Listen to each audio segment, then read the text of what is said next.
ہلکی سی دھم کی آواز سن کر سیٹھ نصیر کی آنکھ کھل گئی۔ گرمیوں کے دن تھے، وہ سب باہر صحن میں سوئے ہوئے تھے۔ سیٹھ نصیر کی نیند اتنی کچی تھی کہ ہلکی سی آواز پیدا ہوئی نہیں اور ان کی آنکھ کھلی نہیں۔ اللہ تعالیٰ کا دیا سب کچھ ان کے پاس تھا، لیکن عام دولت مندوں کی طرح ان میں غرور اور تکبر نام کی کوئی چیز نہیں تھی۔ عاجزی اور انکساری کے ساتھ ہر ایک سے پیش آتے تھے۔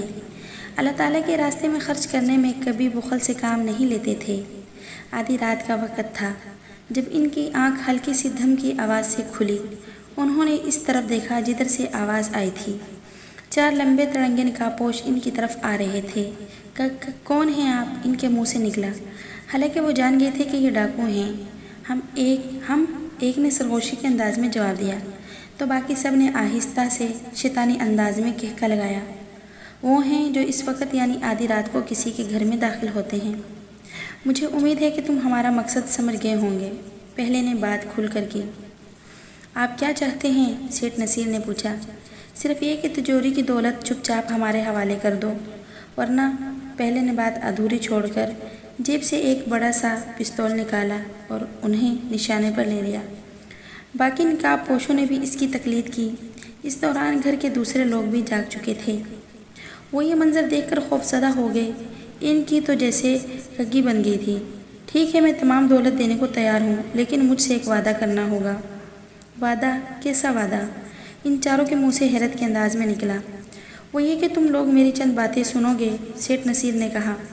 اب تو ان کے بیوی بچوں کے چہرے پر بھی حیرت تھی کہ یہ کیا ماجرا ہے۔ ڈاکوؤں نے کچھ سوچ کر اپنے سر کو اس بات میں ہلا دیا۔ سیٹھ نصیر نے تجوری کی چابیاں اپنی جیب سے نکال کر ایک ڈاکو کے ہاتھ میں تھما دی۔ ابو جان، یہ کیا کر رہے ہیں آپ؟ ان کے بڑے بیٹے نے کہا۔ میں ٹھیک ہی تو کر رہا ہوں۔ یہ سن کر ان سب کے منہ بن گئے۔ 2 ڈاکو اندر کی طرف بڑھ گئے جہاں تجوری رکھی ہوئی تھی، جبکہ باقی 2 ان سب پر پستول تان کر کھڑے رہے۔ تقریباً 15 منٹ بعد دونوں ڈاکو باہر آتے دکھائی دیے۔ دونوں کے ہاتھ میں 2 تھیلے تھے۔ ایک میں نقدی تھی جبکہ دوسرے تھیلے میں زیورات تھے۔ سیٹھ نصیر کی سود کی رقم سے نفرت تھی اور یہی وجہ تھی کہ وہ تمام روپے اور زیورات گھر میں نہ رکھتے تھے۔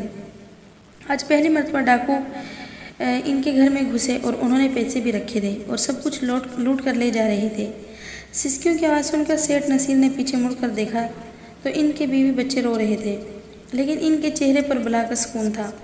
یوں محسوس ہوتا تھا جیسے کچھ بھی نہ ہوا ہو۔ یہ ہم کیا دیکھ رہے ہیں؟ ان چاروں کے منہ سے بے اختیار نکلا۔ کیا؟ ڈاکوؤں نے پوچھا۔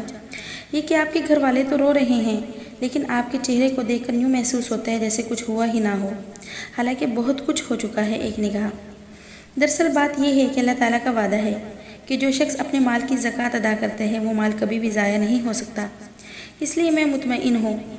انہوں نے اپنے اطمینان کی وجہ بتائی۔ لیکن آپ کی بات غلط ثابت ہو چکی ہے، ایک ڈاکو بولا۔ واقعی ایسا ہو چکا ہے، لیکن ابھی کچھ نہیں کہا جا سکتا، انہوں نے جواب دیا۔ چھوڑیں ان باتوں کو، وہ باتیں بتائیں جن کو سننے کے لیے آپ نے ہم سے وعدہ لیا تھا، ایک ڈاکو نے بول کر کہا۔ اچھا تو سنو، انہوں نے یہ کہہ کر تھوڑی دیر خاموشی اختیار کی اور پھر کہنے لگے۔ اسلام میں حرام کھانے سے منع کیا گیا ہے۔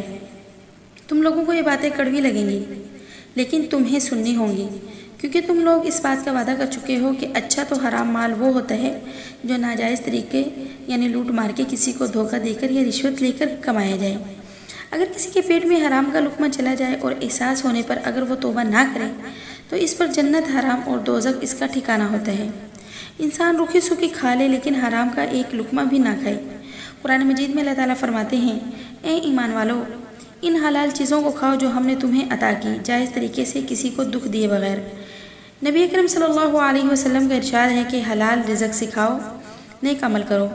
ایک اور موقع پر حضور اکرم صلی اللہ علیہ وسلم نے فرمایا، لوگوں پر ایک زمانہ ایسا آئے گا کہ وہ اس بات کی پرواہ نہیں کریں گے کہ وہ حرام کھا رہے ہیں یا حلال۔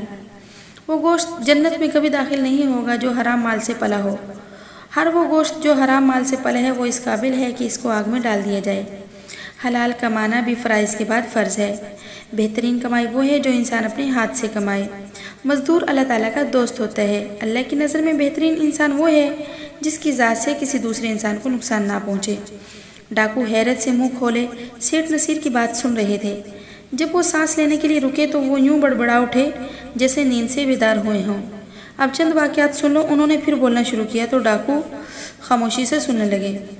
ایک بار حضرت ابو بکر صدیق رضی اللہ تعالیٰ عنہ کا غلام کھانے کی کوئی چیز لایا۔ انہوں نے کھا لی تو غلام نے کہا، کیا آپ کو معلوم ہے کہ میں یہ چیز کہاں سے لایا تھا؟ انہوں نے پوچھا، کہاں سے لائے تھے؟ اس نے بتایا، ایک بار میں نے کسی پر دم کیا تھا، حالانکہ میں دم کرنا نہیں جانتا تھا۔ آج اس نے مجھے اس کا معاوضہ دیا، جو آپ نے کھایا وہ یہ معاوضہ ہی تھا۔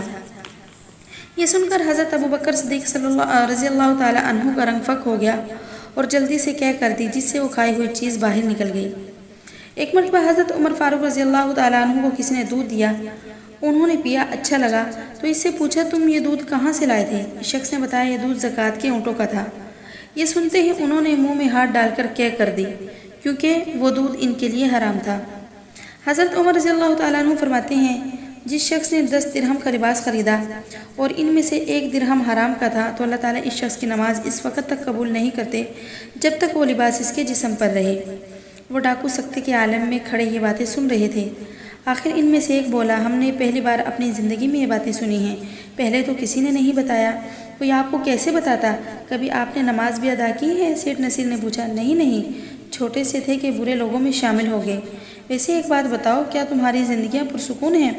پرسکون نہیں، بہت ہنگامہ خیز زندگیاں ہیں، ہر وقت گرفتاری کا دھڑکا لگا رہتا ہے، لیکن ہم اس کے عادی ہو گئے ہیں، ہمیں پرسکون زندگی اچھی نہیں لگتی۔ اب آپ کی باتیں سن کر ہمیں پتہ چلا کہ ہم کتنی غفلت والی زندگی گزار رہے ہیں۔ ان چاروں کے سر جھکے ہوئے تھے۔ یہ دیکھ کر سیٹھ نصیر بھی خوش ہو گئے کہ ان کی محنت رنگ لائی۔ تم ہنگامہ خیز زندگی بھی گزار سکتے ہو مجاہد بن کر، انہوں نے کہا تو ایک ڈاکو نے سر اٹھایا۔ ان کے دلوں کی تو دنیا ہی بدل چکی تھی۔ آپ کی باتوں نے غفلت کے جو پردے ہماری آنکھوں پر پڑے ہوئے تھے ختم کر دیے ہیں۔ اب ہم آپ سے وعدہ کرتے ہیں کہ دین کا علم حاصل کریں گے، حلال طریقے سے روزی کمائیں گے، آپ ہمیں معاف کر دیں۔ چاروں ڈاکوؤں کی نظریں جھکی ہوئی تھی۔ کوئی بات نہیں، یہ کہہ کر سیٹھ نصیر نے انہیں کچھ پیسے دینے چاہے۔ پہلے تو وہ نہ مانے، لیکن جب سیٹھ نصیر نے اصرار کیا تو انہوں نے یہ کہتے ہوئے وہ پیسے رکھ لیے کہ ہم یہ پیسے ادھار سمجھ کر لے رہے ہیں، اس سے کوئی کاروبار کریں گے اور پہلے ہی فرصت میں آپ کی یہ رقم لوٹا دیں گے۔ ڈاکو باری باری ہاتھ ملاتے ہوئے چلے گئے۔ سیٹھ نصیر نے مسکرا کر اپنی بیوی بچوں کی طرف دیکھا، جیسے کہہ رہے ہوں کہ جو ڈاکو مال لوٹنے کے لیے آئے تھے میری باتیں سن کر اور اللہ کی کرم نوازی سے ان کی کایا ایسی پلٹی کہ وہ شریف انسان بن کر باہر نکلے ہیں۔ اور یہ حقیقت ہے کہ جس مال کی پوری زکوٰۃ ادا کر دی جائے، اس کی حفاظت اللہ تعالیٰ ضرور کرتا ہے۔